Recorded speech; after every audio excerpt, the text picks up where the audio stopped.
So Bernard Lietaer, who's the guy behind this, I mentioned him earlier. Bernard, global expert in complementary currencies. He was on the euro conversion mechanism team. So he was one of the leads on the team that was to take all the different currencies of the different European states and convert it into the euro. Yep. Coming back to value. What's a franc worth? What's a Deutschmark worth? All of that sort of stuff. And that complex when you're dealing with multiple currencies. Interestingly, what they proposed is not what happened. So if we look at unity as plural at minimum 2, just get a clean sheet of paper. So what I learned from Bernard, because we are talking about values, so this is a monetary thing. What I learned from Bernard is that the current monetary system that we're all operating under is what's called a sovereign currency, which is a state. So we have the Australian currency and the US currency, so on and so forth. So it's a national currency. And the national, I'm going to call it national. The national currency has design elements to it. And because we've been in a conversation for a day and a bit on design, and that currency is a human construct, we created it. It's not isomorphic with nature, which means it doesn't map back to natural design. It's something that we've created, which also means it can be uncreated or changed. Yeah. And when you sit in that and you go, something's really wrong with the world, that there's accumulation of a small percentage and everyone else is sort of like sliding down the scale, you go, well, we can change that. And so in the national currency, the design features of it is it's central. So it's created by a central authority. It's designed in scarcity. This is a design feature of money. It's designed in scarcity. It's not true, but it's designed in scarcity. You have to accumulate it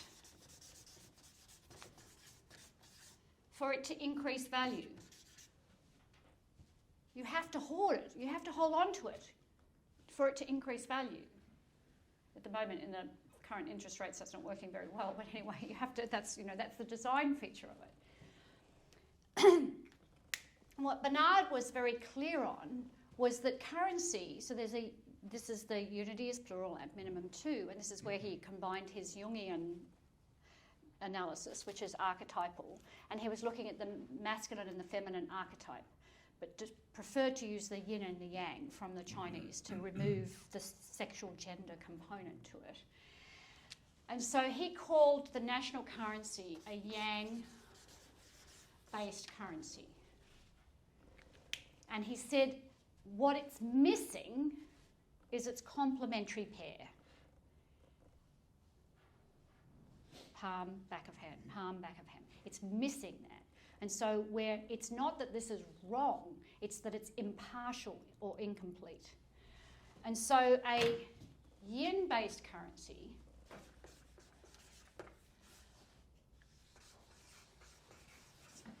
local is decentralized, so decentral, abundant, and needs to flow to increase value. And so Bernard's thing, this is entropic, this is syntropic. Entropic, syntropic. Bernard's thing was that what's missing from our flow state is the local currencies. And historically on Earth, humans who have created local currencies, and there's many around and still going, and happening more and more, people who have created local currencies have built thriving communities. So what they proposed, the Euro conversion team proposed, which wasn't taken up, was that they proposed that the nation states keep their own currencies, so keep the franc, keep the Deutschmark, etc., and that they use the euro as the trading mechanism between them. So they keep the local and they use the euro as the trading mechanism, because in local, when you start building a local currency, and currency just means to flow, in a local currency, when you're building that flow state, you're also building connection, human to human, engagement, all of that sort of stuff happens, and it doesn't have to be local as in our current state. It can be a virtual local, community, etc., etc. It doesn't have to be geographically local. But when we start creating that, because this currency is about relationship, it's about humanity, it's about your community, it's about support. This currency and the trade currency is between the strangers. I don't know you so well, I don't trust you so well, so we've got this different currency. Everyone makes sense? Everyone got me? Yep. In 1971, in Brazil, a mayor, he's still alive, but by the name of Jamie Lerner in Curitiba, Brazil, was looking at his ecosystem, and he said, so to create a complementary currency, you need to map an unused resource with an unmet need. Unused resource with an unmet need. This is where this comes into the power, and this is where I just have this intuitive awareness that the greatest potential unleashing for humanity is when we start to honour different value metrics and start to deploy some of these principles. So he had, in Curitiba at the time, it was a food bowl, so they had a massive amount of food. There was no scarcity of food. They had an underutilised bus system. So they had good transport, public transport, but it wasn't being utilised. They had an oversupply of garbage, and unsorted garbage. The population went from 120,000 in 1941 to 2.2 million in 1997. So they had an oversupply of garbage. So what he did, and this is well before the thing called tokens for cryptocurrency, is what he did is he offered tokens for pre-sorted garbage to kids, street kids, kids who like our bottle collecting things. But he offered a token, a bus token. And they had to sort paper and cartons and plastics and all of that sort of stuff.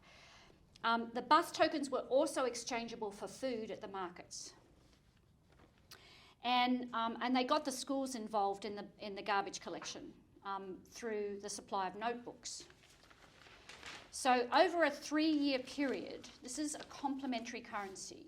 There's no cash involved in it. Well, to create some of the mechanisms, there might be a little bit of a cash cost. But essentially this was an initiative that cost the local community very little money. Over a 3-year period, 100 schools traded 200 tonnes of garbage for 1.9 million notebooks. The paper recycling component alone saved equivalent of 1,200 trees per day. 62 poorer neighbourhoods exchanged 11,000 tonnes of garbage for nearly 1 million bus tokens and 1,200 tonnes of food.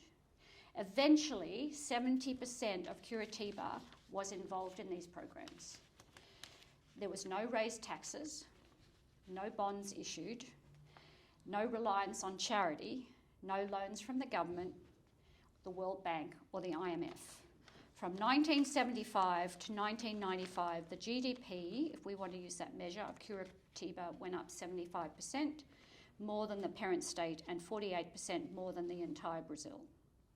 The average Curitiban earned more than 3 times the country's minimum wage as a result of that program. That's a complementary currency. That's per session.